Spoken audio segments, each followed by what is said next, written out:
Savez-vous comment fonctionne l'Union européenne? Strasbourg, Bruxelles, tout ça?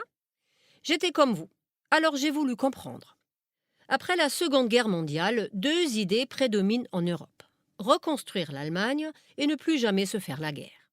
Alors en 1952, la France, l'Allemagne, l'Italie, la Belgique, les Pays-Bas et le Luxembourg créent la Communauté européenne du charbon et de l'acier, la CECA, en allemand EGKS, qui siège à Luxembourg.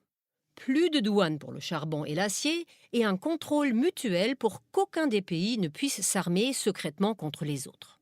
Et comme la paix, les droits de l'homme et la libre circulation sont des idées chouettes, d'autres pays veulent faire partie du club. Alors l'organisation grandit, change de nom, se réunit à Strasbourg, crée un parlement, change de nom, s'installe à Bruxelles, grandit encore, perd le Royaume-Uni qui ne comprend pas à quoi ça sert tout ça, et nous y voilà.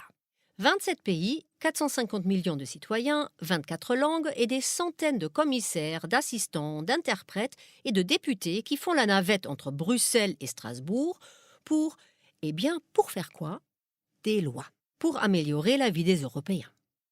Pour cela, 4 institutions.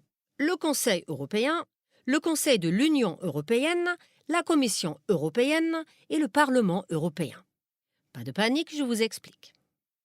Le Conseil européen, ce sont les 27 chefs d'État ou de gouvernement des États membres. Ils définissent la politique globale de l'Union européenne, mais n'adoptent pas de loi. Leurs réunions, les fameux sommets européens, ont lieu au moins 4 fois par an.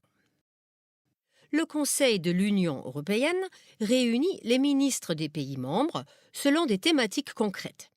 Les 27 ministres de l'agriculture s'y retrouvent pour parler pesticides, les 27 ministres de l'éducation pour parler Erasmus, etc. Ils votent le budget et les lois de l'Union, avec le Parlement européen bien sûr.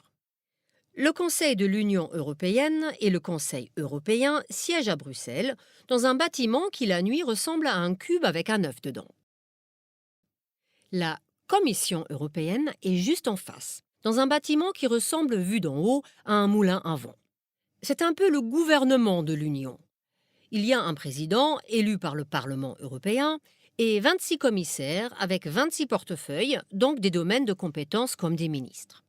Santé, économie, justice, mais aussi valeurs et transparence et promotion de notre mode de vie européen. Attention, un commissaire n'est pas élu, il est nommé par son gouvernement. En revanche, il doit être accepté par le Parlement. Si le Parlement le trouve incompétent ou corrompu, oust. Enfin, idéalement.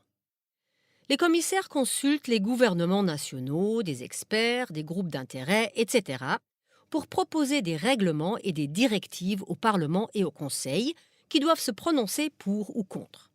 Ah, la différence entre un règlement et une directive? Un règlement doit être appliqué et basta. Une directive fixe un but avec une échéance, libre à chaque pays de faire sa propre loi pour l'atteindre. Si la proposition ne trouve pas de majorité au Parlement et au Conseil, on la retravaille. Si après 3 tentatives on n'arrive toujours pas à la faire voter, on la jette. Et voici le Parlement européen à Bruxelles.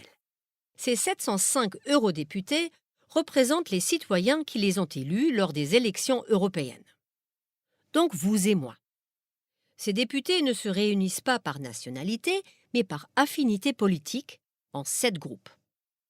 Sauf ceux qui ne sont pas assez nombreux pour former un groupe, et ceux qui de toute façon ne veulent pas se mélanger aux autres parce qu'ils sont contre l'Europe.